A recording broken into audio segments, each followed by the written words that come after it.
إن الحمد لله نحمده ونستعينه ونستغفره ونعوذ بالله من شرور أنفسنا ومن سيئات أعمالنا من يهده الله فلا مضل له ومن يضلله فلا هادي له وأشهد أن لا إله إلا الله وحده لا شريك له وأشهد أن محمدا عبده ورسوله أما بعد فإن خير الحديث كتاب الله وخير الهدي هدي محمد صلى الله عليه وسلم وشر الأمور محدثاتها وكل محدثة بدعة وكل بدعة ضلالة وكل ضلالة في النار. أعوذ بالله السميع العليم من الشيطان الرجيم من همزه ونفثه ونفثه. بسم الله الرحمن الرحيم. رب اشرح لي صدري ويسر لي أمري واحلل عقدة من لساني يفقهوا قولي. بسم الله الرحمن الرحيم. إن الله وملائكته يصلون على النبي يا أيها الذين آمنوا صلوا عليه وسلموا تسليما. اللهم صل على محمد وعلى آل محمد كما صليت على إبراهيم وعلى آل إبراهيم إنك حميد مجيد. اللهم بارك على محمد وعلى آل محمد كما باركت على إبراهيم وعلى آل إبراهيم إنك حميد مجيد. آج انشاءاللہ تعالی سورہ آل عمران کی آیت نمبر 42 سے شروع کریں گے. پچھلے رکوع کے اندر بھی اللہ تبارک و تعالیٰ نے کرسچنز کو ایڈریس کرتے ہوئے عیسیٰ علیہ السلام اور ان کی والدہ سے متعلق کچھ ہسٹری جو ہے وہ بیان فرمائی. اب اسی سلسلے کو اس رکوع کے اندر کنکلوڈ کیا گیا ہے اور اس سے اگلے رکوع میں بھی چند چیزیں عیسیٰ بن مریم علیہ السلام سے متعلق جو پوری دنیا کے اندر مسکنسیپشن تھی اس کو دور کیا گیا ہے. بسم اللہ الرحمن الرحیم.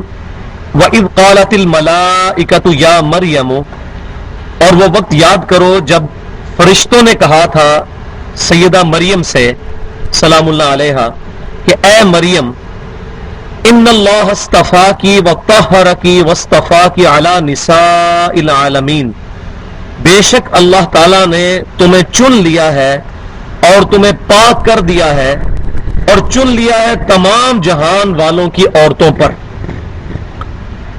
استفاء کا مطلب ہوتا ہے چننا.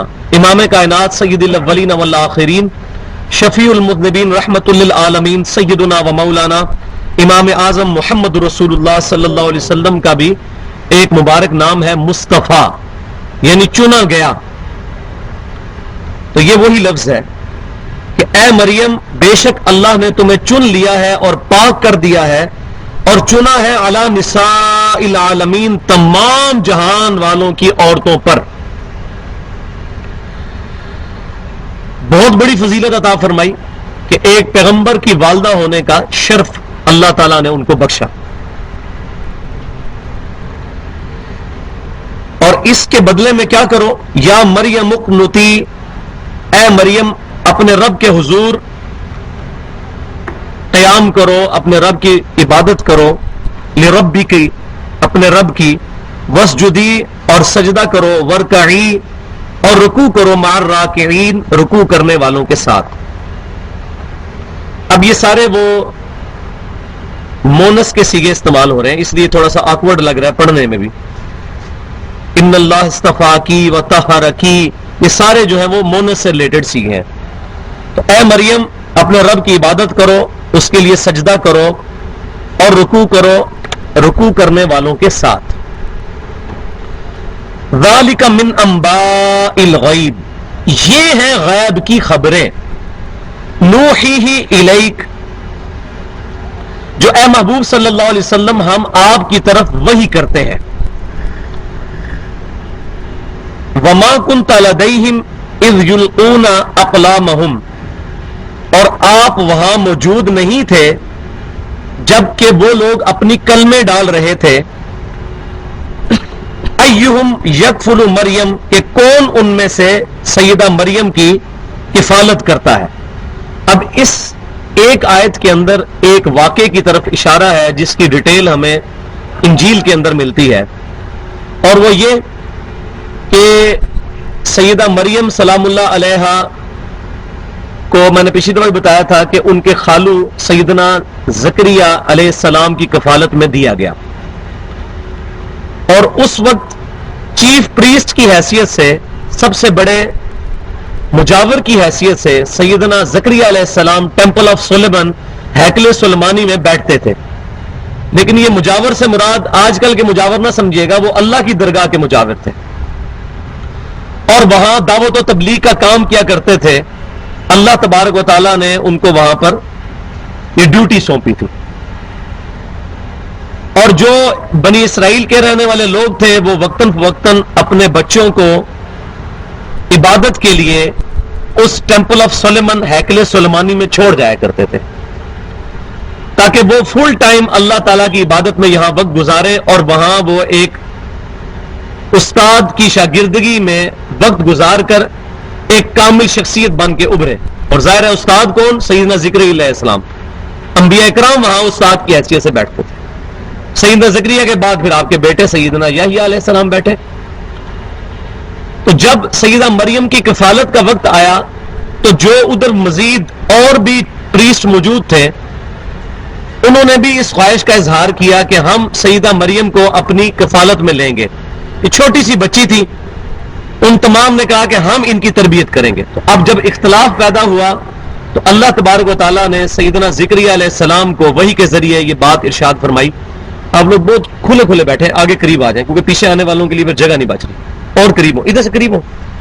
میرا خیال آپ کو 1 سال تو ہو گیا درس سنتے ہوئے، قریب قریب بیٹھتے ہیں، ہر دفعہ کہنا پڑتا ہے. جزاک اللہ. اور یہ محفل کے آداب میں سے بھی ہے، کلوز ہو کے بیٹھے.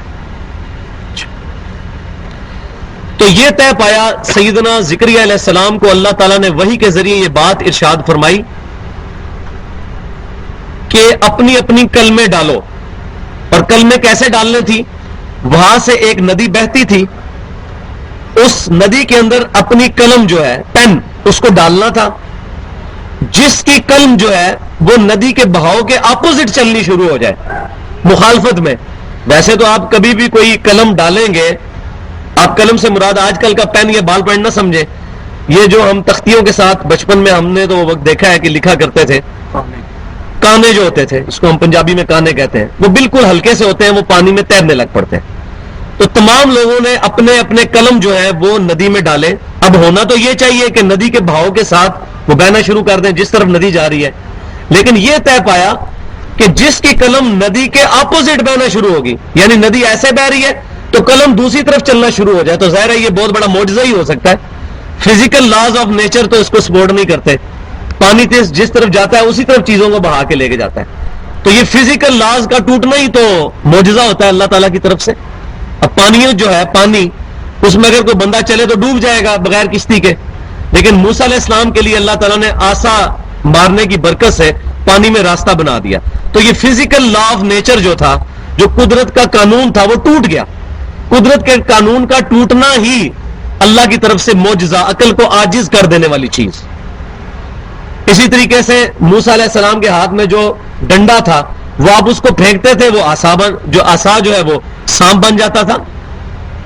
اب انڈے میں سے تو سانپ نکلنے کی سمجھ آتی ہے، لیکن ایک لکڑی کا ڈنڈا وہ سانپ میں کنورٹ ہو جائے تو یہ بالکل اپوزٹ ہے فزیکل لاز آف نیچر کے. اور یہی ہے معجزہ، عقل کو عاجز کر دینے والی چیز. اسی طرح کا معجزہ ظاہر ہوا کہ سیدنا زکریا علیہ السلام کی قلم واحد وہ قلم تھی جو پانی کے اپوزٹ چلنا شروع ہو گئی. باقی سب کی قلمیں جو ہے وہ along دا ریور چلنی شروع ہوئی. یہ اس چیز کی اللہ تعالیٰ کی طرف سے نشانی تھی کہ سیدنا زکریا علیہ السلام سیدہ مریم کی کفالت کریں گے. اس واقعے کا اشارہ قرآن میں، یہ میں نے ساری ڈیٹیل آپ کو انجیل سے بتائی. اب آپ کو یہ بات سمجھ آئے گی. ذالک من انباء الغیب، اے محبوب صلی اللہ علیہ وسلم یہ غیب کی خبریں ہیں، نوحیہ الیک جو ہم آپ کی طرف وحی کرتے ہیں. اور نبی ہوتا وہی ہے جس کے پاس غیب کی خبریں اللہ کی طرف سے آتی ہیں. یہ نبی اور عام انسان میں زمین و آسمان کا فرق ہے، اور یہ بہت بڑا فرق ہے وحی کا. سورہ شورا کے آخری رکوع میں اللہ تعالیٰ فرماتا ہے اللہ کی تو یہ شان ہی نہیں کسی انسان کے ساتھ کلام کرے، اپنے رسولوں کو وہ چنتا ہے. یہی مضمون سورہ آل عمران میں بھی آگے چل کے آئے گا. وما كنت لديهم، اے محبوب صلی اللہ علیہ وسلم آپ تو وہاں موجود نہیں تھے. اذ یلقون اقلامہم، جب وہ اپنی کلمیں ڈال رہے تھے، ایہم یکفلو مریم، کہ کون ان میں سے مریم کی کفالت کرتا ہے. اب یہ نبی صلی اللہ علیہ وسلم کی پیدائش سے بھی تقریباً 1000 سال پرانا یہ واقعہ ہے، اس سے بھی زیادہ بلکہ. اور نبی صلی اللہ علیہ وسلم اس واقعے کو بالکل اسی طریقے سے بیان کر رہے ہیں جیسا کہ وہ واقعہ ہوا ہے. آپ صلی اللہ علیہ وسلم تو وہاں موجود بھی نہیں تھے، اللہ تعالیٰ فرما رہے ہیں. تو یہ اس بات کی دلیل ہے کہ آپ کے پاس اللہ کی طرف سے وحی آتی ہے، اس کا ذکر ہے. اے محبوب صلی اللہ علیہ وسلم، یہ غیب کی خبریں ہیں جو ہم آپ کو عطا فرماتے ہیں.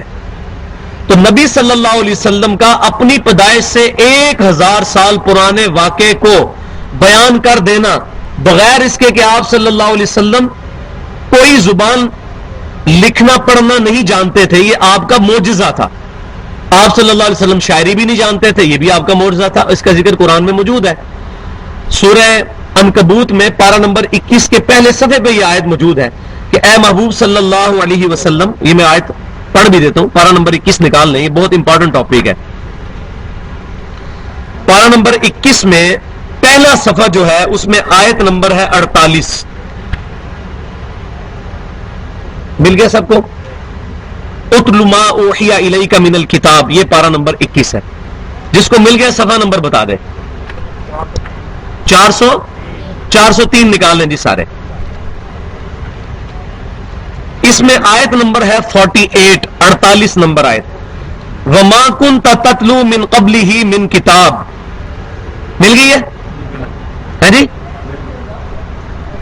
پارہ نمبر 21 نہیں ملا بھائیو انجینئر صاحب؟ آیت بھی مل گئی، سب کو مل گئی. یہ بہت امپورٹنٹ آیت ہے. آیت نمبر 48 ایک صفحے میں سے ڈھونڈنا آسان ہے. وما کنت تتلو من قبلہ مل گیا. اچھا قرآن پاک دوسرا ہے، تب بھی 21واں پارے کا صفحہ پہلے ہی ہوگا. مل گئی جی؟ اب اس آیت کو وما کنت تتلو من قبلہ من کتاب، اے محبوب صلی اللہ علیہ وسلم آپ قرآن کے نزول سے پہلے کتاب میں سے کوئی چیز پڑھ نہیں سکتے تھے. ولا تخطہ بیمینک، اور نہ ہی آپ اپنے دائیں ہاتھ سے لکھ سکتے تھے، خط کھینچ سکتے تھے. نہ آپ پڑھ سکتے تھے نہ لکھ سکتے تھے. اذن لارتاب المبطلون، اگر ایسا ہوتا تو شک کرنے والوں کا شک پکا ہو جاتا کہ یہ کتاب آپ نے خود لکھی ہے قرآن، کیونکہ اس میں اکثر واقعات وہ ہیں جو تورات اور انجیل میں بھی موجود ہیں. تو جیوز اور کرسچنز کے جو پریسٹ تھے، ان کے جو اسکالرز تھے، وہ نبی صلی اللہ علیہ وسلم پر یہ تہمت لگا سکتے تھے کہ پروفٹ نے یہ تمام چیزیں ٹرانسلیٹ کر لی ہیں ہیبرو لینگویج سے عربک کے اندر. باتیں تو وہی ہیں، عیسیٰ علیہ السلام کا قصہ، موسیٰ علیہ السلام کا قصہ، آدم علیہ السلام کا قصہ.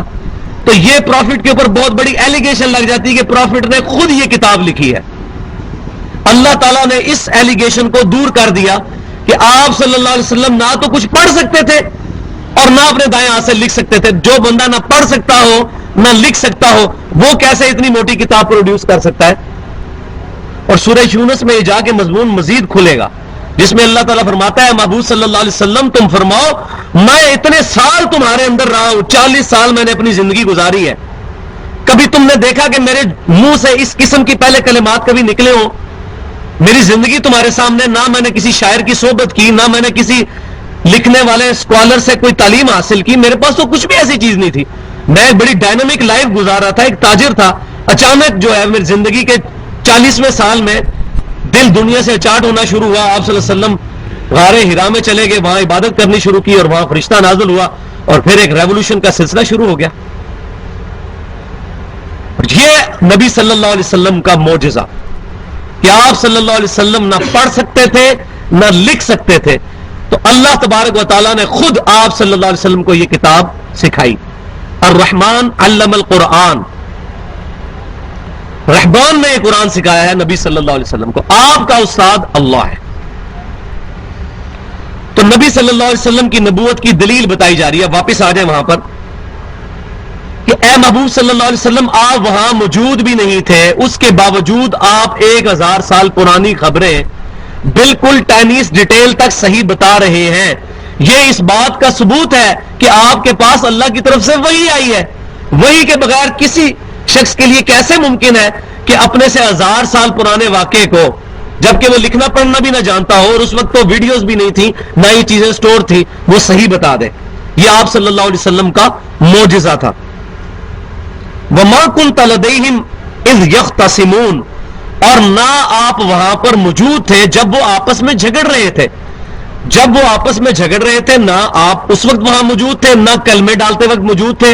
اور آپ تمام باتیں ارشاد فرما رہے ہیں کرسچن سے اور جیوز سے، یہ آپ کی نبوت کی دلیل ہے کہ آپ کے پاس غیب کی خبریں آتی ہیں صلی اللہ علیہ وآلہ وسلم. تو یہاں سے یہ مسئلہ بھی کلیئر ہو گیا کہ نبی صلی اللہ علیہ وآلہ وسلم حاضر و ناظر کا جو عقیدہ ہمارے پاکستان میں علماء بریلوی اور علماء دیوبند کا ہے، ان کی کتابوں میں یہ عقیدہ موجود ہے، کیونکہ دونوں کے مشترکہ بزرگ شاہ عبدالحق محدث دہلوی المتوفا 1052 ہجری، انہوں نے حاضر و ناظر کا عقیدہ پہلی دفعہ امت کے اندر انجیکٹ کیا. اور یہ دونوں بریلوی اور دیوبندی علماء کے پائنیئر بزرگ ہیں، اور اسی سلسلے کو آگے لے کے چلے. آج کل دیوبند تھوڑے سے اس سے پیچھے ہٹ چکے ہیں، وہ علیحدہ بات ہے، لیکن ان کے بزرگ اس سے بری نہیں ہے. اور جب تک یہ اپنے بزرگوں سے اعلان برات نہیں کرتے اس وقت تک یہ بھی اس باطل عقیدے کی زد میں آئیں گے. اور وہ عقیدہ کیا ہے کہ نبی صلی اللہ علیہ وسلم اپنے مبارک زمانے سے لے کر قیامت تک دنیا میں موجود ہے، حاضر و ناظر ہے، جہاں چاہے وہ تشریف لا سکتے ہیں. یہ علماء دیوبند اور بریلوی علماء کا متفقہ عقیدہ ہے. میں عوام کی بات نہیں کرتا، عوام بیچاری بولی بالی ہے. عوام قادیانیوں کے گھر پیدا ہو تو قادیانی ہوتی ہے، دیوبندیوں کے گھر پیدا ہو دیوبندی ہوتی ہے، کوئی اہل حدیثوں کا گھر پیدا ہو اہل حدیث ہوتا ہے، کوئی بریلویوں کا گھر پیدا ہو بریلوی ہوتا ہے. عوام بیچاری کا کوئی قصور نہیں. مسئلہ ہے مولویوں کا جو عوام کو غلط طریقے پر چلاتے ہیں. چونکہ میں خود بھی اسی سیٹ اپ سے آیا ہوں اور میں یہ تمام زندگی گزار چکا ہوں، اس لیے مجھے یہ چیزیں پتہ ہے کہ یہ علماء یہ کرتے ہیں. اور پھر اوپر سے پابندی یہ لگاتے ہیں قرآن حدیث ڈائریکٹ نہیں پڑھنا، گمراہ ہو جاؤ گے. کیونکہ جو قرآن کی یہ آیت پڑھ لے وہ گمراہ تو ہوگا. پھر وہ کہے گا کہ نبی صلی اللہ علیہ وسلم تو وہاں موجود نہیں تھے. آپ کہتے ہو نبی صلی اللہ علیہ وسلم حاضر و ناظر ہے، اور حاضر و ناظر کا عقیدہ ہے حضرت آدم علیہ السلام سے لے کر قیامت تک نبی صلی اللہ علیہ وسلم حاضر و ناظر ہے. یہ لفظ اللہ کے لیے بھی استعمال نہیں کرنا چاہیے، حاضر کا لفظ خصوصاً. ناظر کا لفظ ٹھیک ہے، اللہ دیکھنے والا ہے. حاضر کہتے ہیں موجود، ناظر کہتے ہیں دیکھنے والے کو. اللہ تبارک و تعالیٰ اپنے عرش پر اپنی شان کے لائق مستوی ہے. اپنے علم، قدرت، سمع و بصارت کے ساتھ کائنات کے ایک ایک ذرے کا اللہ نے احاطہ کیا ہوا ہے، یہاں تک کہ ہماری شہر سے بھی قریب ہے. ہم 3 نہیں ہوتے، چوتھا اللہ ہمارے ساتھ ہوتا ہے، سورۃ المجادلہ میں آتا ہے. ہم 5 نہیں ہوتے، چھٹا اللہ ہمارے ساتھ ہوتا ہے. وَهُوَ مَعَكُمْ أَيْنَمَا كُنْتُمْ، تم جہاں کہیں بھی ہو وہ تمہارے ساتھ ہوتا ہے. وَهُوَ بِكُلِّ شَيْءٍ عَلِيمٌ، اور اللہ نے یہ تمام چیزیں اپنے علم کے ذریعے احاطہ کیے ہوئے ہیں. لہذا یہ جو صوفیاء کا باطل عقیدہ ہے، جو علماء دیوبند اور علماء بریلوی اب یہ نام لے کے اگر نام نہ لیا جائے تو بھائی یہ بےمانی ہے، امت کو دھوکہ دینے والی بات ہے. پورا قرآن کرسچن اور جوز کے نام کے ساتھ بھرا ہوا ہے. بعض اوقات کسی بندے کے ذہن میں آ رہا تھا یہ نام کیوں لیتا ہے، تو اللہ نے قرآن میں نام کیوں لیا کرسچن؟ اور صرف اللہ تعالیٰ فرماتا کہ کچھ لوگ جو کہ یہ کہتے ہیں کہ ایک بندہ ہے جو اللہ کا بیٹا ہے. ایسا تو اللہ نے نہیں کہا. اللہ نے فرمایا لقد کفر الذین قالوا ان اللہ هو المسیح ابن مریم، وہ لوگ کافر ہیں جو کہتے ہیں عیسیٰ بن مریم اللہ ہی ہے، نام لے کے کہا. ما کان ابراہیم یہودی ولا نصرانیہ، ابراہیم علیہ السلام نہ یہودی تھے نہ نصرانی تھے. ولکن کان حنیفا مسلما وما کان من المشرکین، بلکہ وہ سب سے ٹوٹ کر ایک اللہ کے ہو گئے تھے اور وہ مشرک بھی نہیں تھے. اور آج میں کہوں گا نبی صلی اللہ علیہ وسلم نہ دیوبندی تھے نہ بریلوی تھے نہ وہابی تھے، وہ مسلمان تھے. ما کان ابراہیم یہودی ولا نصرانی، وہی سیم بات ہے. یہ قرآن تو قیامت تک کے لیے رہنمائی ہے. جب یہود و نصارہ کا نام لے کے ان کو بتایا جا رہا ہے، ہماری بھی مجبوری ہے نام لینا. نام لے کر بتائیں گے، کسی کو گالی گلوچ نہیں کریں گے، غلطی پوائنٹ آؤٹ کریں گے، کسی پہ کفر کا فتویٰ نہیں لگائیں گے، غلطی پوائنٹ آؤٹ کر کے فیصلہ آپ کے ہاتھ میں. تو حاضر کا یہ عقیدہ رکھنا جو تصوف کے ذریعے ہمارے علماء دیوبند اور بریلوی علماء کے اندر خصوصاً آیا، وہ یہ کہ اللہ تعالیٰ کائنات کے ذرے ذرے میں فزیکلی پریزنٹ ہے. اللہ از اومنی پریزنٹ، اس کو انگلش میں کہتے ہیں. یہ عقیدہ ہے ہندوؤں کے ذریعے پینتھیزم کا، ہماؤست کا عقیدہ، جو یہ کہتے ہیں کہ بندر بھی خدا ہے، نعوذ باللہ، درخت بھی خدا ہے، زمین و آسمان کی ہر چیز اللہ ہی نے روپ دھار لی ہے. دریاؤں میں تو، جنگلوں میں تو، پہاڑوں میں تو. یہ اور پھر وہ اس کو ایکسٹریم پہ لے کے گئے ہمارے مسلمان صوفیاء، جنہوں نے آواز بلند کی انا الحق، میں ہی اللہ ہوں. منصور الحاج نے یہ آواز بلند کی. بایزید بستامی کے بارے میں کشف المحجوب میں یہ بات لکھی ہوئی ہے، ہم کیسے ڈنائی کر دیں. وہ کہتے تھے سبحانی ما اعظم و شانی، میں پاک ہوں، میری شان بہت بلند ہے. اور اس پہ علی بن عثمان اجمیری صاحب لکھتے ہیں کہ یہ بایزید بستامی خود نہیں بولتے تھے، اللہ ان کے منہ سے بولتا تھا. بھائی اس سے بڑا اور کفر اور شرک کیا ہو سکتا ہے؟ اس سے تو ایک ختم نبوت والا سلسلہ بھی ختم ہو گیا کہ نبی صلی اللہ علیہ وسلم کے بعد بھی اللہ تعالیٰ کسی کے منہ سے بولتا ہے. اور یہ عقیدہ تو ہمارا نبی صلی اللہ علیہ وسلم کے بارے میں بھی نہیں کہ اللہ تعالیٰ آپ کے منہ سے بولتا ہے. اللہ تعالیٰ آپ کو وحی کرتا ہے، آپ اس وحی کو بیان کرتے ہیں. اللہ آپ کے منہ سے نہیں بولتا. اللہ تعالیٰ اپنی مخلوق سے الگ اپنے عرش پر مستوی ہے جیسا اس کی شان کے لائق ہے. قرآن میں یہ مضمون کئی دفعہ ہے، الرحمن علی العرش استوى ثم استوى علی العرش. یہ بہت بڑا بنیادی اہل سنت کا اور اہل بدعت کا اختلاف ہے. اہل سنت اللہ تعالیٰ کو عرش پر مانتے ہیں، اور اہل بدعت کا یہ عقیدہ ہے کہ اللہ تبارک و تعالیٰ کائنات کے ذرے ذرے میں فزیکلی پریزنٹ ہے. ہم بھی یہ مانتے ہیں کہ اللہ تعالیٰ کائنات کے ذرے ذرے کو اپنے علم سے احاطہ کیے ہوئے ہیں.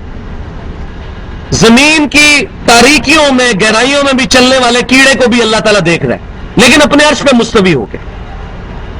بخاری اور مسلم کی متفق حدیث ہے، اللہ تعالیٰ تہائی رات گزرنے کے بعد آسمان دنیا پہ نزول فرماتا ہے اور آواز دیتا ہے کوئی بخشش کا طالب میں اسے بخش دوں، ہے کوئی رزق مانگنے والا میں اس کو رزق عطا کروں. اور اس پہ سب کا عقیدہ ہے. یہ تو امام بخاری امام مسلم حدیث کو لے کے آئے، یہ سب کا متفقہ عقیدہ ہے. سلف میں کسی کا یہ اختلاف نہیں ہے، پہلے 300 سال تک کسی کا اختلاف نہیں ہے اس معاملے میں. یہ بعد میں معتزلہ اور جہمیہ کے ذریعے بد عقیدگی امت میں آنا شروع ہوئی. یہ ان لاجیکل ہے. ویسے بھی بات میں اگر آپ کو کہوں اللہ تعالیٰ فزیکلی ہر جگہ پریزنٹ ہے، تو کیا اللہ تعالیٰ نالی میں بھی پریزنٹ ہے، ٹوائلٹ میں بھی موجود ہے؟ نعوذ باللہ. یہ بات ان لاجیکل ہے. ویسے ہی ہاں، اللہ تعالیٰ کا علم ہر چیز کو گھیرے ہوئے ہے، اللہ کے علم میں ہر چیز ہے. اور قیامت والے دن اللہ تعالیٰ اس دنیا پہ نزول فرمائے گا جیسا اس کی شان کے لائق ہے. ہم تمثیل نہیں بیان کرتے، لیس کمثلہ شیء. ہم یہ نہیں کریں گے اللہ اپنے عرش پہ مستوی ہے جیسا میں اپنی کرسی پہ بیٹھا ہوں. یہ عقیدہ کفر ہے، یہ کسی کا بھی نہیں ہے. ہاں، جو اہل بدعت ہیں وہ اہل سنت سے متنفر کروانے کے لیے کہتے ہیں جی اہل سنت کہتے ہیں کہ اللہ تعالیٰ عرش پہ مستوی ہے، تو یہ اللہ کے لیے زمان و مکان ثابت کر دیتے ہیں اور جسمیت کے قائل ہیں. نعوذ باللہ. کسی نے یہ بات نہیں لکھی. لیس کمثلہ شیء، اللہ کی مثل کوئی نہیں.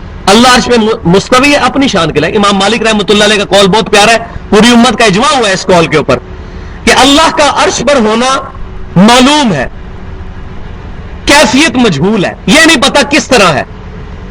لیس کمثلہ شیء. اور سوال کرنا بدعت ہے. اگر وہ پوچھے گا اللہ تعالیٰ کیسے ہے تو یہ بھی ترجمہ نہیں کریں گے کہ اللہ عرش پر جا بیٹھا، نہیں، اللہ عرش پر مستوی ہوا جیسا اس کی شان کے لائق ہے. تو یہ بات کہاں سے کہاں تک چلی گئی؟ تو اللہ تعالیٰ کے لیے ناظر کا لفظ استعمال کریں گے، حاضر کا لفظ نہیں استعمال کریں گے. نبی صلی اللہ علیہ وسلم کے لیے حاضر و ناظر کا لفظ سب سے پہلے اس سب کانٹیننٹ میں شاہ عبداللہ محدث دہلوی صاحب لے کے آئے اور انہوں نے یہ امت کے اندر انجیکٹ کر دی یہ چیز. اب یہ مسئلے آپ کو تفسیر ابن کثیر میں نہیں ملنے گے، سیدھی سی بات ہے. اس دور کے مسئلے نہیں تھے، نہ تفسیر قرطبی میں ملیں گے، نہ آپ کو تفسیر ابن جریر میں ملیں گے. یہ مسئلے آج کے دور کے مسئلے ہیں. تو لہٰذا آج کے دور کے مسئلوں کو بھی ایڈریس کرنا بہت ضروری ہے، کیونکہ اس کی وجہ سے بد عقیدگی پھیل رہی ہے. تو حاضر و ناظر کا یہ عقیدہ ہے کہ نبی صلی اللہ علیہ وسلم آدم علیہ السلام سے لے کر قیامت تک ہر جگہ موجود ہیں یا اپنی قبر انور پر موجود ہیں اور پوری کائنات کا مشاہدہ کر رہے ہیں. اور اس عقیدے کو صحیح ثابت کرنے کے لیے ساتھ یہ کہہ دیا جاتا ہے کہ اللہ تعالیٰ چاہے تو کیا ایسا نہیں ہو سکتا؟ تو اگر اسی طریقے سے ساری باتیں ثابت کرنی شروع کر دی جائیں تو سارے کے سارے عقیدوں کا بیڑا غرق ہو جائے گا. امام احمد بریلوی صاحب نے 1905 میں حسام الحرمین میں جو قاسم ننوتوی بانی دارالعلوم دیوبند پہ کفر کا فتویٰ لگایا تھا، جس پہ 35 علماء عرب نے سائن کیے تھے، وہ اسی بات پہ تو لگایا تھا کہ انہوں نے یہ کہا قاسم ننوتوی صاحب نے تحذیر الناس میں کہ نبی صلی اللہ علیہ وسلم کے بعد بھی کوئی نبی آ جائے تب بھی ختم نبوت میں فرق نہیں آئے گا.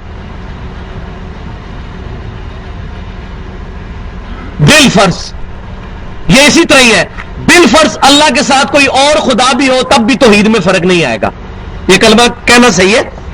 اور توحید نام ہی اس کا ہے کہ اللہ کے ساتھ کوئی اور الہ نہیں ہے. ختم نبوت کا مطلب یہ ہے کہ نبی صلی اللہ علیہ وسلم کے بعد کوئی نبی نہیں ہے. لہٰذا یہ کہنا کہ بالفرض نبی صلی اللہ علیہ وسلم کے بعد بھی کوئی نبی آ جائے تو ختم نبوت پہ فرق نہیں آئے گا، یہ عقیدہ کفر ہے. اور احمد بریلوی صاحب کا یہ فتویٰ بالکل ٹھیک ہے اس عبارت کے اوپر.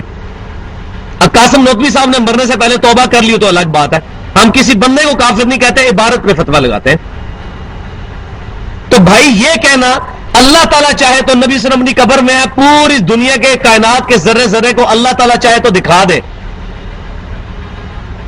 جیسا کہ شبیر احمد عثمانی صاحب نے بھی، جنہوں نے محمد علی جناح کا جنازہ پڑھایا تھا، جو بند کے بہت بڑے عالم ہیں، مفتی تقی عثمانی صاحب کے جو والد ہیں مفتی شفیع ان کے استاد ہیں. تقی عثمانی صاحب کی تفسیر عثمانی اٹھا کے دیکھ لیں آپ مارکیٹ سے، 1989 تک سعودی عرب بھی بانٹتا رہا، بعد میں ان کو پتا چلا اس میں شرکیہ باتیں لکھی ہیں تو انہوں نے اس پہ بین کر کے سارے نسخے بھی ریٹریو کر لیے. اس میں دوسرے پارے میں پہلے صفحے کے اوپر یہ حاشیے میں بات لکھی ہوئی ہے جہاں وہ آتا ہے نا کہ امت محمدیہ صلی اللہ علیہ وسلم ہم نے آپ کو درمیانی امت بنایا ہے تاکہ آپ گواہ بنو پچھلی امتوں پر اور نبی صلی اللہ علیہ وسلم آپ پر گواہ بنے. تو اس کے حاشیے میں شبیر احمد عثمانی صاحب لکھتے ہیں کہ نبی صلی اللہ علیہ وسلم کا قیامت تک آنے والے ہر امتی کے ہر عمل سے واقف ہے کیونکہ ہر شخص کا نامہ اعمال حضور صلی اللہ علیہ وسلم کی قبر میں پیش کیا جاتا ہے. اب یہ پتہ نہیں کہاں سے عقیدہ انہوں نے گھڑا ہے. ہاں صحیح مسلم میں یہ حدیث ہے کہ ہر سوموار اور جمعرات کو اللہ کی بارگاہ میں نامہ اعمال پیش کیا جاتا ہے. انہوں نے پکڑ کے نبی صلی اللہ علیہ وسلم کے ساتھ، اور اب ہم اس عقیدے کی بد عقیدگی واضح کرتے ہیں تو کہتے ہیں گستاخ رسول ہے. تو اس کا جواب ہمارے پاس بہت پیارا ہے الحمدللہ. ہم منطق سے بھی جواب دیں گے اور علم سے بھی جواب دیں گے. نبی صلی اللہ علیہ وسلم کو ایک صحابی نے آ کے سجدہ کیا. سنن ابن ماجہ کی صحیح حدیث ہے، ابو داؤد میں بھی ہے لیکن وہ ضعیف سند کے ساتھ. سنن ابن ماجہ میں صحیح حدیث ہے، نبی صلی اللہ علیہ وسلم کو ایک صحابی نے آ کے سجدہ کیا. آپ صلی اللہ علیہ وآلہ وسلم نے فرمایا سر اٹھاؤ، یہ کیا کر رہے ہو؟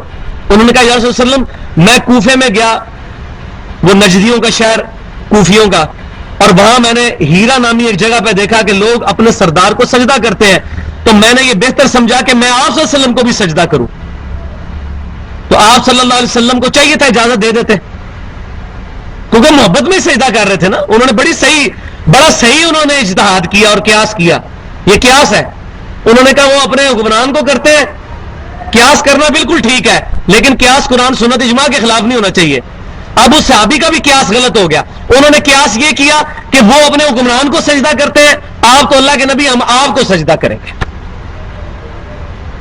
یہ اہل بدعت جو اہل سنت پر الزام لگاتے ہیں قیاس کو نہیں مانتے، ہم قیاس کو مانتے ہیں، اس قسم کے قیاس کو نہیں ہم مانتے جو قرآن سنت اجماع کے خلاف ہو.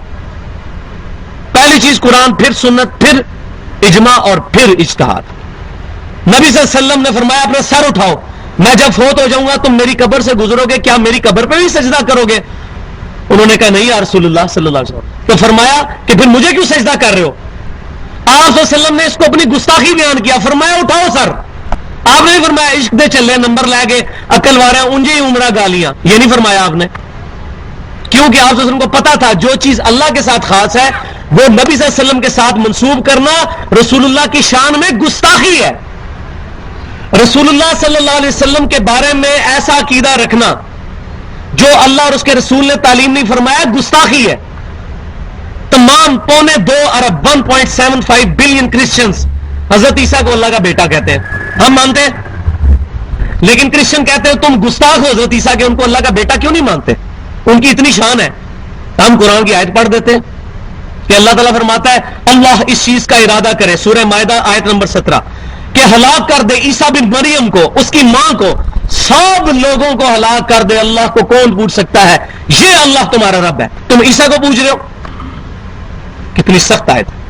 اللہ اس چیز کا ارادہ کرے عیسیٰ بن مریم، ان کی ماں اور سب لوگوں کو ہلاک کر دے. اللہ کو کوئی پوچھ نہیں سکتا. اللہ تعالیٰ کو موت نہیں آنے والی. تو اللہ تعالیٰ کو اپنی توحید اتنی پیاری ہے کہ یہ تمام عقائد بریف کی ہے اللہ تعالیٰ نے قرآن پاک میں. تو یہ حاضر و ناظر کا عقیدہ صرف یہ کہہ کے کہ اللہ تعالیٰ چاہے تو یہ کر سکتا ہے، اس طریقے سے بد عقیدگی پھیلانا یہ بہت بڑا ظلم ہے. اس طریقے سے تو ہر چیز ہی پھر میں یہ کہوں گا اللہ تعالیٰ چاہے تو موسیٰ علیہ السلام کو دوزخ میں پھینک دے اور فرعون کو جنت میں لے جائے. اور نہیں بھائی، یہ کلمہ کفر ہے. لا تبدیل لکلمات اللہ. کبھی ایسا نہیں ہوگا کہ موسیٰ علیہ السلام دوزخ میں چلے جائیں. اللہ کبھی یہ چاہے گا نہیں، کیونکہ اللہ چاہے گا تو اللہ ہی نہیں رہتا. جو جھوٹ بولے وہ اللہ نہیں، اور جو اللہ ہے وہ جھوٹ نہیں بولتا. اللہ نے قرآن میں کیٹاگوریکل مینشن کر دیا ہے، انہ من یشرک باللہ فقد حرم اللہ علیہ الجنہ ومأواہ النار وما للظالمین من انصار. بے شک جو کوئی اللہ کے ساتھ شرک کرے گا اللہ نے اس پہ جنت حرام کر دی، اس کا ٹھکانہ دوزخ ہے، وہاں اس کا کوئی مددگار نہیں ہوگا. حتیٰ کہ سید الاولین والآخرین شفیع المذنبین رحمت للعالمین سیدنا و مولانا امام اعظم محمد رسول اللہ صلی اللہ علیہ وسلم بھی اس کے کوئی کام نہیں آئیں گے. صحیح بخاری اور مسلم کی متفق علیہ حدیث ہے، صحیح بخاری کے کتاب الدعوات چیپٹر میں، صحیح مسلم کے کتاب الایمان چیپٹر میں، کہ اللہ تعالیٰ کے محبوب صلی اللہ علیہ وسلم فرماتے ہیں اللہ تعالیٰ نے ہر نبی کو ایک مقبول دعا دی.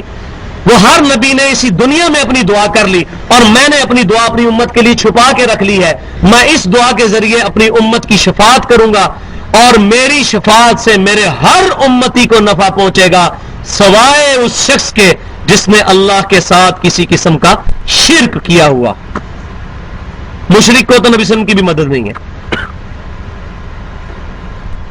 شرک is the most sensitive issue in the sight of اللہ.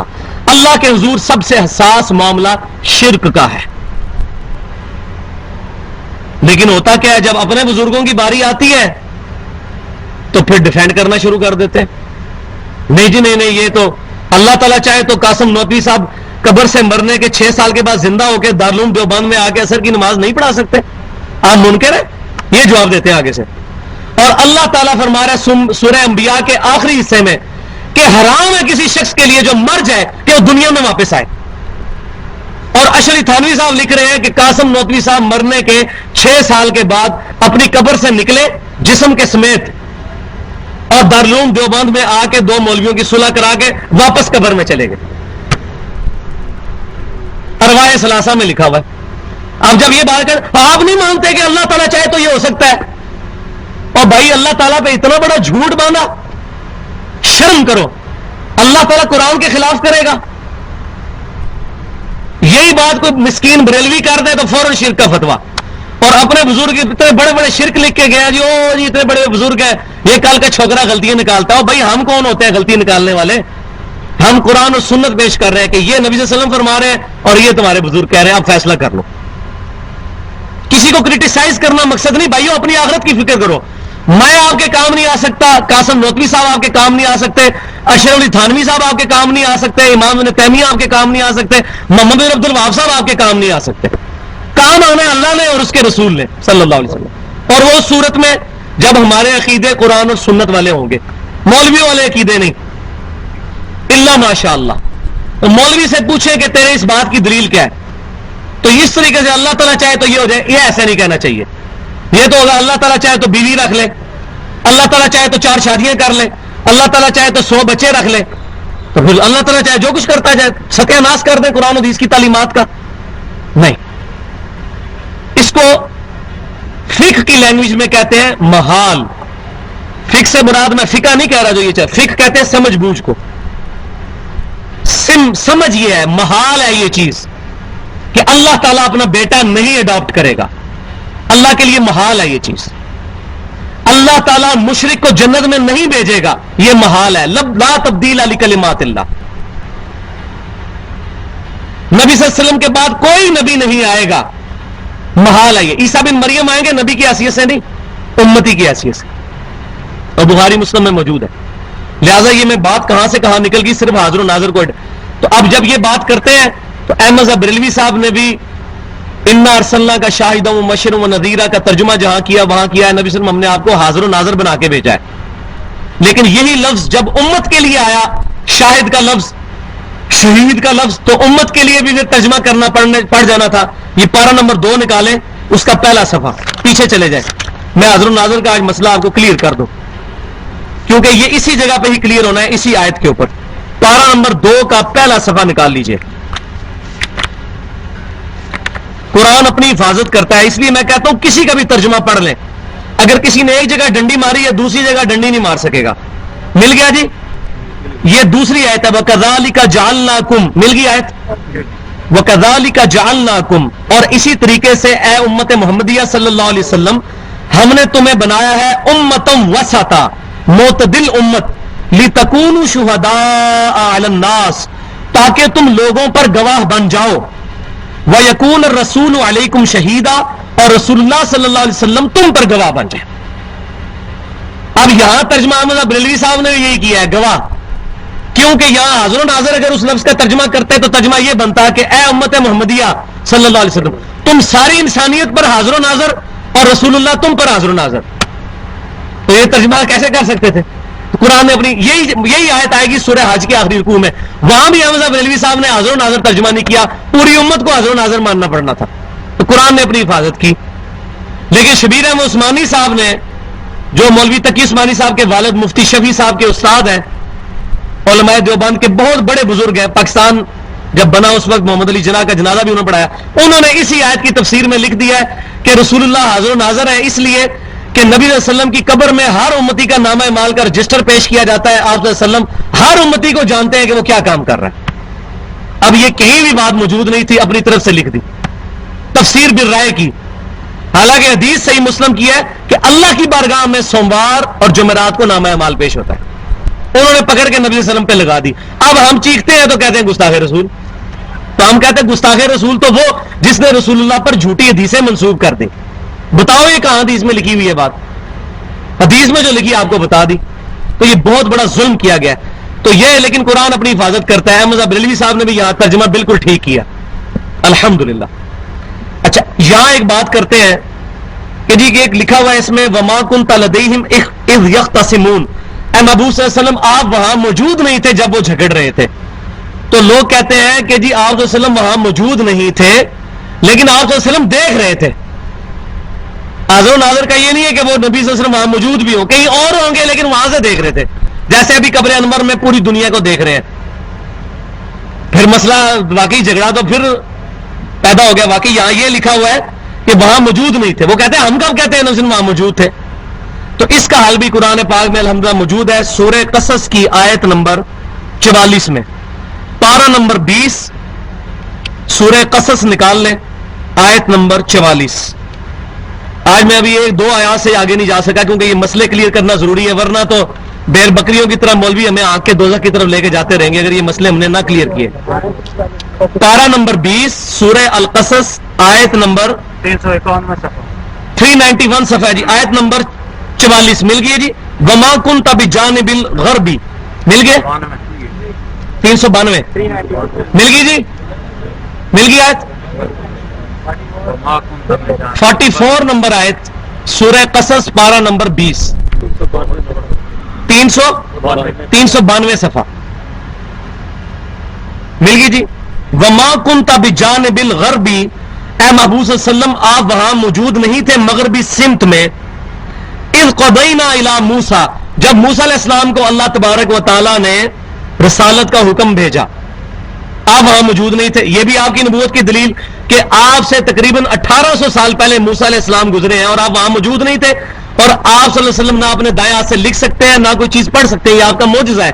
اس کے باوجود آپ کافروں کو یہ باتیں بتا رہے ہیں اپنی پیدائش سے 1800 سال پہلے کی، تو یہ آپ کی نبوت کی دلیل ہے۔ تو نہ آپ وہاں مغربی کنارے پر موجود تھے جب موسیٰ علیہ السلام کی طرف وحی کی، الی الموصی الامر، امر کی یعنی اللہ کی وحی کی، وما كنت من الشاہدین، اور نہ وہاں گواہ تھے۔ بہت ہی مسئلہ ہی حل ہو گیا۔ یہ ایک ہی آیت ہے پورے قرآن میں جو مسئلہ حل کرتی ہے، باقی جتنی آیتیں ہیں ان میں صرف یہ ہے کہ اے نبی آپ وہاں موجود نہیں تھے۔ میں بڑا پریشان تھا کہ کوئی آیت ایسی ملے جس میں یہ ہو کہ نہ موجود تھے نہ گواہ تھے، یہ آیت بھی مل گئی، اب مسئلہ ہی حل ہو گیا، نہ موجود تھے نہ گواہ تھے۔ اور یہ آیت جب مفتی احمد یار خان نعیمی صاحب نے جال حق میں یہ آیت لکھی ہے تو اس کے اس والے حصے کا ترجمہ ہی کوئی نہیں کیا، انہوں نے یہ لکھا ہے نہ نبی آپ وہاں موجود تھے نہ وہاں موجود تھے، یہ ترجمہ کر دیا کیونکہ وہ عقیدہ ہی سارا کولیپس ہو جانا تھا۔ تو قرآن میں نہ باطل آگے سے داخل ہو سکتا ہے، نہ دائیں سے نہ بائیں سے نہ آگے، لیکن ہاں اس صورت میں داخل ہوگا جب آپ مولوی کے پیچھے آنکھیں بند کر کے چلیں گے، مولوی جو مرضی پڑھاتا رہے آپ طوطوں کی طرف پڑھتے رہے۔ میں آپ کو ایک ایک آیت کھول کے بتا رہا ہوں، کسی کا آپ شیعہ کا ترجمہ پڑھ لیں، قادیانی کا پڑھ لیں، دیوبندی بریلوی کسی کا بھی پڑھ لیں، اہل حدیث کا پڑھ لیں، یہ ایک ہی ترجمہ ہوگا۔ الحمدللہ قرآن پاک جو ہے اللہ تعالیٰ نے حفاظت کی، اس کی گارنٹی لی ہے. اب اتنی گفتگو کے بعد آگے چلتے ہیں. اذ قالت الملائکۃ، اور وہ وقت یاد کرو جب فرشتوں نے کہا یا مریم، اے مریم، ان اللہ یبشرکی، بے شک اللہ تعالیٰ تمہیں بشارت دیتا ہے، بکلمۃ منہ، اپنی طرف سے ایک خاص کلمہ کی، اسمہ المسیح عیسی ابن مریم، ان کا نام ہوگا عیسیٰ ابن مریم، وجیہا فی الدنیا والآخرہ، جو اللہ کے حضور وجاہت والے ہوں گے اس دنیا کی زندگی میں بھی، عزت والے، اور آخرت کی زندگی میں بھی، ومن المقربین، اور اللہ کے مقرب ترین بندوں میں سے ہوں گے. اے مریم آپ کو بشارت ہو، بکلمۃ منہ، اللہ کی طرف سے خاص کلمہ. اس بات کو سمجھیں کیا یہ مضمون سورہ نساء میں کھلے گا جا کے. اسی آیت کو آج کرسچن سہارا لے کر اور عیسیٰ بن مریم علیہ السلام کے لیے ڈیوینٹی کلیم کرتے ہیں کہ وہ اللہ ہی ہے. پروٹیسٹنٹ جو کرسچنز ہیں کہ اللہ کا کلمہ ہے منہ سے نکلا ہوا. کہتے ہیں دیکھیں عیسیٰ بن مریم کا باپ تو کوئی نہیں تھا، ماں تھی، تو باپ اللہ ہے ان کا، کیونکہ اللہ کے کلمہ کن سے وہ پیدا ہوئے ہیں. اس کو وہ دلیل بناتے ہیں. واقعی عیسیٰ بن مریم کے خامد کوئی نہیں تھے اور عیسیٰ علیہ السلام کے والد نہیں تھے. اب ظاہر ہے کہ ماں کو جب حمل ٹھہرنا ہے تو ظاہر میاں بیوی کا ملاپ ہوگا، یہ اللہ تعالیٰ کا ایک فزیکل فینومین ہے. لیکن عیسیٰ بن مریم کی شادی نہیں ہوئی تھی، ان کی بھی نہیں ہوئی، ان کی والدہ کی بھی، سیدہ مریم کی بھی. تو اللہ تبارک و تعالیٰ نے حضرت جبرائیل علیہ السلام کو بھیجا، ان کے ذریعے اللہ تبارک و تعالیٰ نے اپنے امر کن کے ذریعے عیسیٰ بن مریم کی والدہ کے رحم میں حمل ٹھہرا دیا. یہ اللہ تعالیٰ کا خاص کلمہ. ویسے تو ہر انسان ہی اللہ کے کلمے سے پیدا ہوا ہے، آگے چل کے یہ بات آ جائے گی. اللہ تعالیٰ فرمائے گا اگر عیسیٰ کو خدا ماننا ہے تو حضرت اعظم اس سے بڑے خدا تھے، ان کی ماں بھی نہیں تھی، تو ایسی بات نہیں، ان کو تو تم اللہ کا بندہ مانتے ہو، تو عیسیٰ بن مریم کو کیوں مانتے ہو کہ اللہ کے بیٹے یا اللہ ہی ہے. تو اللہ تبارک و تعالیٰ کا یہ معجزہ، اس وہ لفظ کو لیتے ہیں تو یہ مطلب نہیں ہے کن، تو سارے لوگ کن سے پیدا ہوئے، لیکن اللہ تعالیٰ کا خاص کلمہ کن ہے عیسیٰ بن مریم کے. ان کے والد بھی نہیں تھے، لیکن والدہ کے پیٹ میں تو وہ 9 مہینے تک رہے. اور اللہ تعالیٰ کیا لم یلد ولم یولد، نہ اللہ میں سے کوئی نکلا نہ اللہ کسی میں سے نکلا. عیسیٰ بن مریم اپنی والدہ کے پیٹ میں سے تو نکلے ہیں، تو وہ کیسے اللہ ہو سکتے ہیں؟ ہاں یہ بات ضرور ہے کہ وہ وجیہ فی الدنیا والآخرہ، وجیہا فی الدنیا والآخرہ، اللہ کے حضور دنیا اور آخرت میں عزت والے ہیں. ومن المقربین، اور مقربین میں سے ہیں. اور یہی وہ چیز ہے جو الحمدللہ آج بھی انجیل میں موجود ہے. انجیل میں جو گاسپل آف جان ہے، 4 انجیلیں ہیں، ان میں سے جو گاسپل آف جان ہے، یوحنا کی انجیل، آپ مارکیٹ سے لے لیں، اردو ترجمے کے ساتھ ملتی. یوحنا کی انجیل میں چیپٹر نمبر 14 نکال لیں، وہ پورے کا پورا اس کا میکسیمم پورشن ہمارے نبی صلی اللہ علیہ وسلم کی پیشن گوئی میں ہے، آج کی انجیل میں بھی.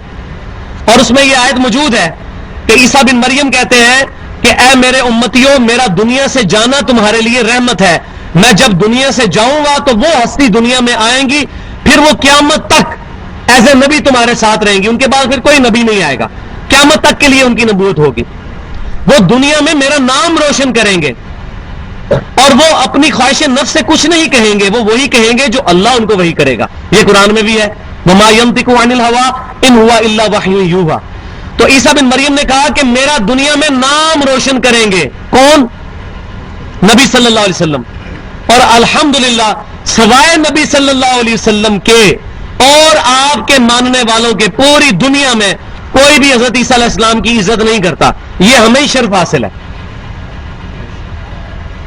ہندو نہیں مانتے عیسیٰ علیہ السلام کو، یہودی نہیں مانتے، ان کو ولد الزنا دجال کہتے ہیں یہودی حضرت عیسیٰ علیہ السلام کو. ان کے قتل کے درپے بھی ہو گئے، یہ آگے چل کے آئے گا. ان کو شہید کرنے کا ارادہ بھی کیا، اللہ نے ان کو زندہ اٹھا لیا. تو Islam is the only non Christian believe on the face of earth which believes in Jesus Christ. اسلام ہی وہ دین ہے عیسائیت کے علاوہ، عیسائی مذہب کے علاوہ، جو عیسیٰ بن مریم کو مانتا ہے. اور یہ قرآن میں بھی آیت موجود، انجیل میں بھی، کہ دنیا میں آ کے میرا نام روشن کریں گے. یہودی تو کہتے تھے ولد الزنا، اور اللہ تعالیٰ نے حضرت مریم کی صفائی پیش کی ہے اس میں بھی, اور سورہ مریم پوری نازل کی کہ مریم سلام اللہ علیہا نے کوئی غلط کاری نہیں کی. اور آپ کو آج مزے کی بات بتا دوں, پوری انجیل میں یہ بات موجود نہیں ہے کہ حضرت مریم پہ جب تہمت لگی تھی تو اس تہمت کا جواب کیسے دیا تھا. یہ قرآن میں ہے کہ انہوں نے اپنے بیٹے کی طرف اشارہ کیا تو حضرت عیسیٰ علیہ السلام ماں کی گود میں بول پڑے. یہ بات انجیل خاموش ہے اس بارے میں, قرآن کو انجیل کی تفسیر کر رہا ہے. تو سورہ یونس میں آتا ہے کہ یہ تفسیر کرتی کتاب. کوئی کرسچن ہمیں انجیل سے نہیں یہ بتا سکتا کہ جب عیسیٰ بن مریم کی والدہ پر زنا کی تہمت لگی تو انہوں نے اپنی تہمت کیسے دھوئی اپنے سے. قرآن بتاتا ہے کہ انہوں نے, حضرت مریم نے اپنے بیٹے کی طرف اشارہ کیا, اللہ تعالیٰ نے ان کو الہام کیا, اور یہ بات آئے گی آگے چل کے. وَيُكَلِّمُ النَّاسَ فِي الْمَهْدِ وَكَهْلًا وَمِنَ الصَّالِحِينَ, اور تمہارا بیٹا جو ہے وہ چارپائی پہ بچپن میں گہوارے میں بھی گفتگو کرے گا لوگوں سے. وَيُكَلِّمُ النَّاسَ فِي الْمَهْدِ, اپنے پنگوڑے کے اندر بھی گفتگو کرے گا بچپن میں. شیر خار بیٹا, چھوٹا سا بچہ جو دودھ پینے والا, وہ گفتگو کرے گا لوگوں کے ساتھ. یہ بات آئے گی سورہ مریم میں ڈیٹیل کے ساتھ کیا گفتگو کی. وَكَهْلًا وَمِنَ الصَّالِحِينَ, اور بڑی عمر میں بھی ہو کر, اور وہ نیکوں میں سے ہوگا. قالت ربی انا یکون لی ولد, حضرت مریم نے کہا اے اللہ میری کیسے اولاد ہوگی. ولم یمسسنی بشر, جبکہ مجھے کسی انسان نے چھوا تک نہیں ہے شوہر ہونے کی حیثیت سے, تو میری اولاد پیدا ہو جائے گی, یہ کیسے ہو سکتا ہے. کیونکہ فزیکل لا آف نیچر تو یہی ہے, لیکن اللہ تعالیٰ نے یہ معجزہ بنایا. واقعی ایسا نہیں ہو سکتا. آج کوئی عورت یہ نہیں کہہ سکتی میں شادی نہیں کروں گی, اللہ تعالیٰ چاہے تو بغیر شادی کے بیٹا دے دے. ایسے تو نہیں ہو سکتا. کیوں کہ فزیکل لا کے خلاف ہے. ہم نے سنت پر عمل کرنا. نکاح سنت ہے, النکاح سنتی فمن رغب عن سنتی فلیس منی. بخاری اور مسلم کی متفق علیہ حدیث ہے, نکاح میری سنت ہے, جو میری سنت سے منہ پھیرے گا اس کا مجھ سے کوئی تعلق نہیں ہے.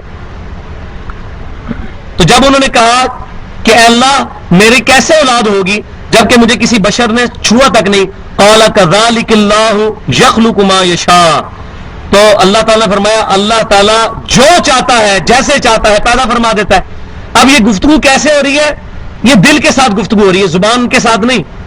یہ حضرت مریم پر اللہ تعالیٰ کی طرف سے الہام, اور وہ دل میں سوچتی ہیں, اللہ تعالیٰ پھر اگلا جواب دل پہ الہام کرتا ہے. لیکن یہ الہام اس امت میں ختم ہو چکا ہے. جیسے اس امت میں توحید آخری درجے میں کامل ہوئی کہ سجدہ تعظیمی بھی حرام ہے, حالانکہ پچھلی امتوں میں نبیوں کو سجدہ کرنا جائز تھا. قرآن میں آتا ہے حضرت یوسف علیہ السلام کے بھائیوں نے, ان کے والدین نے ان کو سجدہ کیا, حضرت آدم کو فرشتوں نے سجدہ کیا. لیکن ہماری امت میں سجدہ تعظیمی بھی حرام ہے. توحید آخری درجے میں کامل, اور ختم نبوت بھی آخری درجے میں ہے. کوئی کشف الہام نہیں ہے. یہ جو ہماری کتابوں میں جگہ جگہ گیا فلاں کو کشف ہو گیا, فلاں کو یہ ہو گیا, یہ سب جھوٹی باتیں ہیں. حتیٰ کہ حضرت عمر کے بارے میں یہ جو بات ہے کہ حضرت عمر رضی اللہ تعالیٰ عنہ نے 600 میل دور یا ساریہ الجبل کہا, یہ روایت تمام محدثین کے نزدیک ضعیف ہے. سنن بہیقی میں یہ موجود ہے, اور صحیح بخاری میں اس کو بالکل الٹ روایت موجود ہے. لیکن بخاری جو صحیح کتاب ہے نا, اس میں حضرت عمر کہتے ہیں کتاب الشہادات چیپٹر میں بھی اور کئی چیپٹرز میں یہ حدیث آئی ہے کہ جب تک نبی صلی اللہ علیہ وسلم ہم میں موجود تھے, ہم سے کوئی غلط بیانی کرتا تھا, اللہ ہمیں وحی کے ذریعے بتا دیتا تھا. جب سے نبی صلی اللہ علیہ وسلم فوت ہوئے, دنیا سے تشریف لے گئے ہیں, زندہ تو ہیں آج بھی اللہ کی جنتوں میں برزخی حیات کے ساتھ, دنیاوی زندگی کے ساتھ نہیں, لیکن دنیا سے جب سے نبی صلی اللہ علیہ وسلم تشریف لے گئے, اب اگر ہم سے کوئی غلط بیانی کرتا ہے ہمیں کوئی پتہ نہیں چلتا, ہم لوگوں کی شکلوں پہ فیصلہ کرتے ہیں, ہمیں نہیں پتا کسی کے دل میں کیا ہے. یہ حضرت عمر کہہ رہے ہیں. وہ شیطان نے واقعہ یہ یا ساری الجبل والا مشہور کر کے تو ایسا راستہ کھولا کہ جو بندہ کھڑا ہوتا ہے جی وہ کہتا ہے جی کشف ہو گیا, الہام ہو گیا, یہ ہو گیا. ہم کہتے ہیں جی کشف الہام کو تو چھوڑے نا, آپ دنیا کا سب سے بڑا بزرگ لے کے آئے جس کے بارے میں آپ کو قیدا ہے یہ لوگوں کے دلوں کے حال اور کشف جانتا ہے. میں اس کے سامنے اپنی میکینیکل انجینئرنگ کا ایک فارمولہ لکھوں گا صرف, جس میں کچھ انگریزی کے الفاظ ہوں گے, کچھ لیٹن لینگویج کے, کچھ فرینچ کے. یہ دل کے حال جانتا ہے, وہ مجھے دیکھ کے پڑھ کے بتا دے. ہاں جی, یہ چیلنج ہے. الحمدللہ پچھلے کئی سالوں سے میں کر رہا ہوں, کوئی ابھی تک بزرگ سامنے نہیں آیا ایسا جو لوگوں کے دلوں کے حال جانتا ہو, میرا انجینئرنگ کا فارمولہ پڑھ کے بتا دے. اور وہ دل کے نہیں, میں کہتا ہوں سامنے لکھا ہوا ہے اس کو دیکھ کے پڑھ دے. یہ نہیں کو پڑھ سکتا, تو دل کا حال کیسے جان سکتا ہے کوئی؟ جس کو کشف ہو رہا ہے اس کو اس فارمولے کا کشف نہیں ہو سکتا. اور بھائی فراڈ ہے یہ, بچوں ان سے. ہم عقلی دلیل بھی دیں گے اور نقلی بھی, کیونکہ وہ پنجابی میں محاورہ تھوڑا نٹوریس ہے کہ دائیاں کو ٹھڈ نہیں چھپے ہوندے کہ میں آپ دائی رہا کیونکہ میں اتوں آیا ادھر، تو مینوں تو ساری گلاں پتہ نے وہ کہ جھوٹے راستے اڈاپٹ کرتے ہیں. تو ہر چیز کا جواب الحمدللہ موجود ہے. اور یہ جب جواب دیں گے اس کے بعد جھگڑا ہوتا ہے، پھر کہتے ہیں بلاؤ انہوں مناظرہ کر لئیے اس نال، کیونکہ جواب تو ہوتا کوئی نہیں ہے. مناظرے میں کیا کرنا ہوتا ہے وہ آپ نے ادھر کئی بار دیکھا ہے، اوٹ پٹانگ باتیں کر کے لڑائی جھگڑا کرنا ہوتا ہے.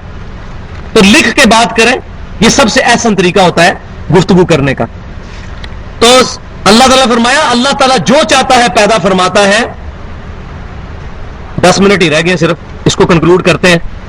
اذا قضى امرا فانما يقول له كن فيكون. وہ جب بھی کسی چیز کا فیصلہ فرماتا ہے تو اس کا اتنا کہہ دینا ہی کافی ہوتا ہے، کن ہو جا، فیکون بی اینڈ اٹ از، ہو جا تو وہ چیز ہو جاتی ہے. اللہ تعالیٰ کے لیے کوئی مسئلہ نہیں ہے کہ مرد کے ذریعے اولاد پیدا کرے گا، البتہ یہ اللہ تعالیٰ کی سنت ہے، اس کو کوئی چیلنج نہیں کر سکتا. ہاں معجزہ جب اللہ تعالیٰ دکھائے، اس کی بنیاد پہ کوئی عورت یہ نہیں کہتی میں شادی نہیں کروں گی، اللہ تعالیٰ چاہے گا مجھے اولاد دے دے گا. ایسا عقیدہ گمراہی پہ مبنی ہے. وَيُعَلِّمُهُمُ الْكِتَابَ وَالْحِكْمَةَ، اور اللہ تعالیٰ سکھائے گا پھر تمہارے بیٹے کو اے مریم، یہ انہی سے گفتگو چل رہی ہے، کتاب اور حکمت. کتاب اور حکمت کیا؟ وَالتَّوْرَاةَ وَالْإِنْجِيلَ، تورات بھی سکھائے گا، اولڈ ٹیسٹیمنٹ بھی اور نیو ٹیسٹیمنٹ انجیل بھی. اولڈ ٹیسٹیمنٹ تورات جو ہے یہ الکتاب تھی جس میں احکام تھے شریعت کے، اور انجیل حکمت تھی جس میں حکمت کی باتیں تھی. تو یہاں پہ جو واو ہے یہ تفصیلی ہے. الکتاب والحکمہ، کتاب اور حکمت سکھائے گا. والتوراۃ والانجیل، یعنی کہ تورات اور انجیل. یہ واو یعنی کے معنی میں بھی آتا ہے، یہاں پر یعنی کے معنی میں آیا. ورسولا الی بنی اسرائیل، اور ان کو رسول بنائے گا بنی اسرائیل کی طرف، حضرت اسرائیل علیہ السلام کی اولاد کی طرف، حضرت یعقوب علیہ السلام کی اولاد کی طرف، جن کو انگلش میں اولڈ ٹیسٹیمنٹ میں جیکب کہتے ہیں، جیکب. اور سیدنا داؤد علیہ السلام کو ڈیوڈ، یہ لفظ استعمال بھی ہوتے ہیں. سیدنا یوسف کو جوزف، یہ سارے الفاظ وہ جیکب یہ لفظ استعمال کرتے ہیں اکثر. تو یہ حضرت یعقوب علیہ السلام کی اولاد کی طرف پروفٹ ہوں گے. اور یہی بات انجیل میں بھی لکھی ہوئی ہے کہ عیسیٰ بن مریم کہتے ہیں تم یہ نہ سمجھو میں کوئی نئی شریعت لے کر آیا ہوں، میں موسیٰ علیہ السلام کی 10 کمانڈمنٹس ہی لے کے آیا ہوں تم پہ اسٹیبلش کرنے کے لیے.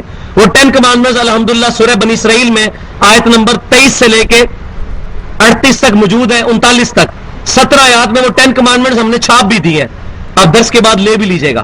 تورات میں بھی ہے، انجیل میں بھی اور قرآن میں بھی. تو انجیل میں موجود ہے. حضرت عیسیٰ علیہ السلام کہتے ہیں کہ اے بنی اسرائیل تم یہ نہ سمجھو میں کوئی نیا دین لے کر آیا ہوں، بلکہ میں اسی دین کے احیاء کے لیے آیا ہوں، میں انہی 10 کمانڈمنٹس کو اسٹیبلش کرنے آیا ہوں جو موسیٰ علیہ السلام کو اللہ تعالیٰ نے دی تھی. تو عیسیٰ علیہ السلام نئی شریعت نہیں لے کے آئے تھے، شریعت موسوی تھی، بنی اسرائیل کی طرف نبی تھے. لہٰذا اس سے یہ بات بھی پتہ چلی کہ کرسچنز کا جو یہ تبلیغ والا معاملہ ہے یہ غلط ہے. اصولاً انجیل کے تحت کرسچنز کو اپنے دین کی تبلیغ کرنے کی اجازت ہی نہیں ہے بنی اسرائیل کے علاوہ کسی کو. بنی اسرائیل کون؟ یہ یہودی جو ہے بنی اسرائیل. اسلام جو ہے الا کافۃ للناس بشیرا ونذیرا وما ارسلناک الا کافۃ للناس بشیرا ونذیرا. اے محبوب صلی اللہ علیہ وسلم ہم نے آپ کو نہیں بھیجا بلکہ ساری کائنات کے لیے، ساری انسانیت کے لیے ڈر سنانے والا اور خوشخبری والا. تو نبی صلی اللہ علیہ وسلم واحد پروفٹ ہے جو پوری انسانیت کے لیے نبی ہیں. ان سے پہلے جتنے انبیاء ہیں وہ خاص گروہ اور قبیلے کے لیے تھے. حضرت عیسیٰ علیہ السلام بھی بنی اسرائیل کے لیے پروفٹ تھے. اب to cut the story short کرتے ہوئے، عیسیٰ علیہ السلام پیدا ہو گئے، انہوں نے اپنا بچپنا گزارا، اپنی جوانی گزاری اور اپنی پیک عمر پہ پہنچے، اور اب انہوں نے دعوت کے میدان میں قدم رکھا. یہ ساری سٹوری اللہ تعالیٰ نے بیچ میں سے سکپ کر دی ہے کہ کیسے وہ بچپنا گزرا اور جوانی کیا ہوا. اب ڈائریکٹ اب عیسیٰ بن مریم ایک نوجوان کی حیثیت سے جن کی عمر تقریباً 25-26 سال ہے، وہ دعوت کے میدان میں اترے ہیں، اور سامنے بڑی بڑی سفید داڑھیوں والے بزرگان دین موجود ہیں، یہودیوں کے بڑے بڑے علماء جو کہتے ہیں کہ یہ کالی داڑھی والا 25-26 سال کا لڑکا یہ دجال ہے. عیسیٰ بن مریم کو دجال کہتے تھے یہودی. ان کو ایز اے نبی ایکسیپٹ نہیں کیا، سوائے 12 بندوں کے کوئی ان کی زندگی میں دنیا میں جتنے عرصہ ہو رہے کوئی ایمان نہیں لایا. جب اللہ نے اٹھا لیا بعد میں کرسچینٹی پھیلی ہے.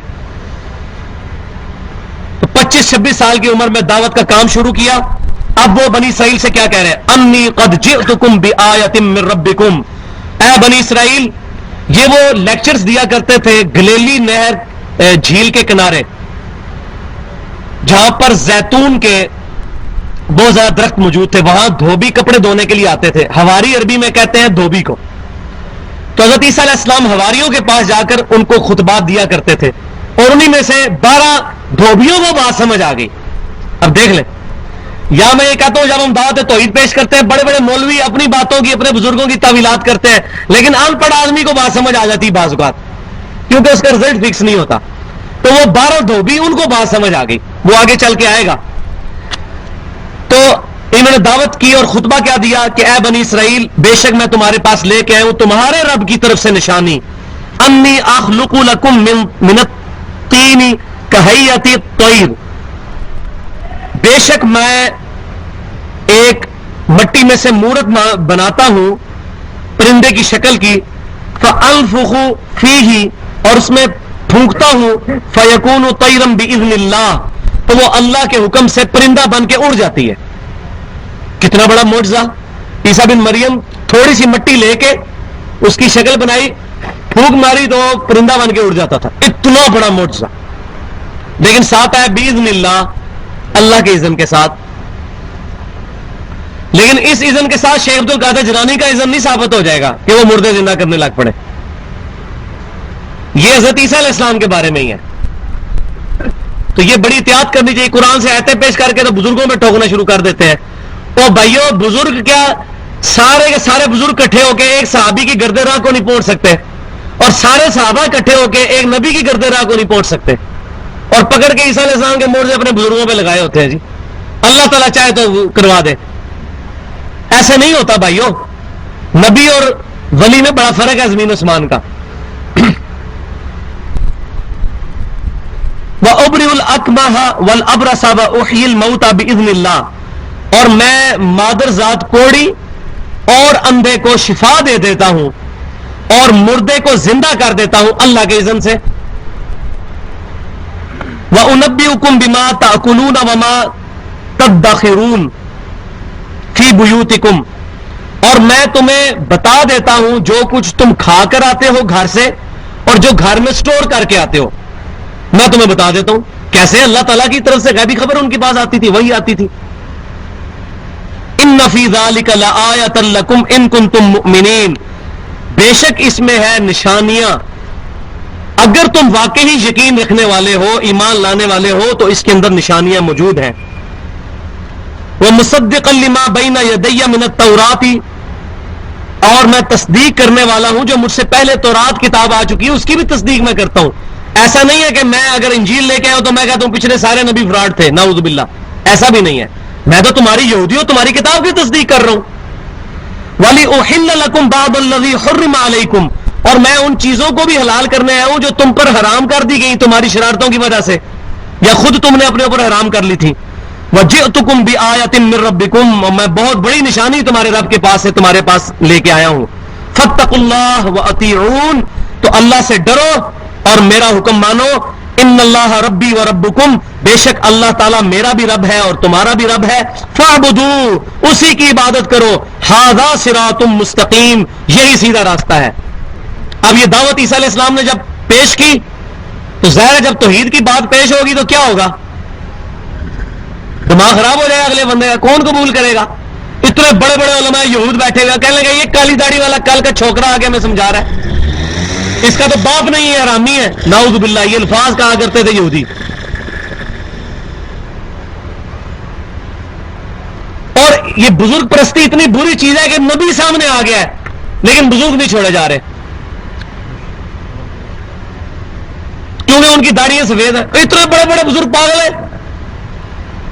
اب کیا دعوت پیش کی تو قبول ہی نہیں کسی نے، تو کیا ہوا؟ فلما احس عیسیٰ منہم الکفر، جب عیسیٰ علیہ السلام نے محسوس کیا، یہ اردو میں بھی لفظ آتا ہے، ان سے کفر کہ یہ تو بات سن ہی نہیں رہے ہیں، قال من انصاری اللہ، انہوں نے پھر آواز بلند کی، کون ہے جو اللہ کے حضور میری مدد کرے، اعلان حق بلند کرے، میرے ساتھ آئے، والنٹیئر، من انصاری اللہ، قال الحواریون نحن انصار اللہ، حواریوں نے کہا، چند دھوبیوں نے کہا کہ یہ مولوی تو آپ کی بات نہیں مان رہے، یہ سفید داڑھیوں والے بڑے بڑے ملانے تو آپ کی بات نہیں مان رہے، ہم آپ کے ساتھ ہیں، نحن انصار اللہ، ہم اللہ تعالیٰ کے دین کے مددگار ہیں، پروفٹ آپ کے ساتھ۔ اور یہ 12 لوگ تھے، گلیلی جھیل کے کنارے عیسیٰ بن مریم کا واز سن کے انہوں نے حق کی دعوت قبول کر لی۔ آج بھی کوئی دعوت لے کے اٹھے اس کو بھی یہی بات کرنی چاہیے، کون ہے جو، میں اکثر یہ کہتا ہوں یار کہ کون ہے جو ہمارے ساتھ مل کے یہ دعوت کا کام کرے، کسی مکتبہ فکر سے نہیں، کتاب اور سنت اور اجماع کو حجت مانتے ہوئے اسلام کی بنیاد پر مسلمان ہونے کے رشتے پہ، من انصاری اللہ، کون ہے جو اللہ کے حضور مدد کرے؟ تو انہوں نے کہا نحن انصار اللہ، حواریوں نے کہا ہم ہیں اللہ کے دین کے مددگار، آمنا باللہ، ہم اللہ پر ایمان لائے، واشہد بأننا مسلمون، اور اے عیسیٰ آپ گواہ ہو جائیں ہم مسلمان ہو گئے۔ یہ دیکھ لیں، عیسیٰ علیہ السلام بھی مسلمان تھے، عیسیٰ علیہ السلام نہ یہودی تھے، نہ عیسائی تھے، نہ دیوبندی تھے، نہ بریلوی تھے، نہ وہابی تھے، نہ قادیانی تھے، وہ بھی مسلمان تھے۔ حضرت ابراہیم علیہ السلام بھی مسلمان تھے، اور نبی صلی اللہ علیہ وسلم کے بارے میں تو میں کئی دفعہ آیت پڑھ چکا ہوں، قل اننی ہدانی ربی الی صراط مستقیم دینا قیما ملۃ ابراہیم حنیفا وما کان من المشرکین قل ان صلاتی ونسکی ومحیای ومماتی للہ رب العالمین لا شریک لہ وبذلک امرت وانا اول المسلمین۔ اے محمد صلی اللہ علیہ وسلم آپ اعلان کریں سب سے پہلا میں مسلمان ہوں۔ تو انہوں نے کہا کہ اے عیسیٰ علیہ السلام آپ گواہ ہو جائیں کہ ہم ایمان لے ہم مسلمان ہو گئے۔ اسی لفظ کو آج وہ کرسچنز کا جو بڑا فنیٹک قسم کا فرقہ ہے یہوہ وٹنس، انہوں نے اپنا نام ہی رکھ لیا ہے خدا کے گواہ، یہوہ وٹنس، تو وہ کہتے ہیں قرآن میں بھی لکھا ہوا ہے یہ اللہ کے گواہ، واشہد بأننا مسلمون، آپ گواہ ہو جائیں کہ ہم اللہ کے لیے کھڑے ہو گئے ہیں، مسلمان ہو گئے ہیں۔ اور پھر انہوں نے کیا دعا کی، ربنا آمنا بما انزلت واتبعنا الرسول، اے رب ہمارے ہم ایمان لے آئے جو تو نے ہم پر انجیل نازل کی تھی، اور ہم نے تیرے رسول کی پیروی کی۔ ان مولویوں نے تیرے رسول کی بات نہیں مانی، ان یہود کے بڑے بڑے ملانوں نے بات نہیں قبول کی، ہم 12 دھوبیوں نے اللہ تیری بات مان لی، فاکتبنا مع الشاہدین، ہمیں لکھ لے گواہوں کے اندر، یہوہ وٹنس، گواہوں میں، اے اللہ ہم تیرے گواہ بن کے، یہ گواہ کا مطلب کیا ہے، اللہ کے گواہ بن کے دنیا میں کھڑے ہو جائے، شیطان کو ننگا نہیں ناچنے دیں گے، ظلم کے نظام کے خلاف کھڑے ہوں گے۔ وَمَكَرُوا وَمَكَرَ اللَّهُ، اب کیا ہوا، ان یہودی علماء نے بھی ایک چال چلی، مکر کیا، اور اللہ نے بھی اپنی خفیہ تدبیر فرمائی۔ یہاں کئی لوگوں نے ترجمہ کیا اللہ نے مکر کیا، لیکن مجھے احمد صاحب بریلوی صاحب کا ترجمہ پسند ہے، انہوں نے بڑا پیارا ترجمہ کیا ہے، اللہ نے خفیہ تدبیر فرمائی۔ اللہ کے لیے مکر کا نٹوریس ورڈ نہیں استعمال کرنا چاہیے۔ وَمَكَرُوا، انہوں نے مکر کیا یہودی علماء نے، وَمَكَرَ اللَّهُ، اور اللہ تعالیٰ نے اپنی خفیہ تدبیر فرمائی، وَاللَّهُ خَيْرُ الْمَاكِرِينَ، اور اللہ تعالیٰ کی خفیہ تدبیر سب سے بڑھ کر ہے۔ وہ خفیہ تدبیر کیا تھی وہ انشاءاللہ میں ڈیٹیل سے آپ کو اگلی دفعہ بتاؤں گا کہ کیسے اللہ تعالیٰ نے عیسیٰ علیہ السلام کو بچایا، اور کیسے اللہ تبارک و تعالیٰ نے ان کے حواریوں کو جو ہے وہ ذریعہ بنایا، وہ سارے کا ساری ڈیٹیل انشاءاللہ اگلی دفعہ۔ اور عیسیٰ بن مریم دنیا میں اتریں گے، اس عقیدے کو بھی میں انشاءاللہ بریف کروں گا، جو آج کل منکرین حدیث کہہ رہے ہیں کہ یہ عقیدہ ہی باطل ہے، عیسیٰ علیہ السلام کوئی دنیا میں نہیں آئیں گے، تو انشاءاللہ میں اس کا رد اگلی دفعہ کروں گا۔ سبحانک اللہم وبحمدک، اشہد ان لا الہ الا انت، استغفرک واتوب الیک، وما علینا الا البلاغ المبین۔